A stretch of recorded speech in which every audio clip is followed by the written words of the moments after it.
Rochefort, son arsenal, sa corderie royale, son pont transborder. C'est une balade dans tous les recoins de la cité Colbert que proposent Pascal Robin et Jean-André Lecru. L'idée de base de leur ouvrage, faire découvrir Rochefort à travers 100 lieux différents. Pour cela, il a fallu qu'eux-mêmes partent à la découverte de leur ville. Je pars un petit peu au hasard en fait. Ça implique d'y aller plusieurs fois parce qu'on va y aller tel jour et puis on va rien trouver. Il n'y aura pas la lumière, on va pas trouver ce qu'on cherche en fait. Voilà. Donc ça implique d'y revenir quelques jours après, peut-être d'y revenir encore plus tard pour trouver ce qu'on cherche. Ce qu'ils cherchent au final, c'est la photo.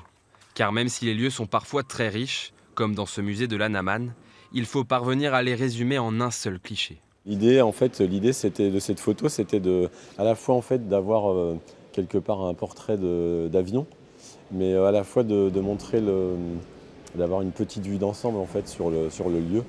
Pour documenter ces photos, Jean-André Lecru s'est chargé de rédiger quelques lignes sur chaque lieu, un travail de recherche qui lui donne un certain regard sur la ville.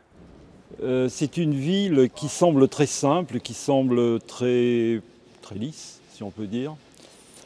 Et si on creuse un tout petit peu, si on réfléchit un petit peu et si on la visite, on s'aperçoit qu'elle est chargée d'histoire, elle est beaucoup plus complexe que ça ne paraît. L'œil du photographe perçoit tout autant de complexité dans sa ville d'adoption.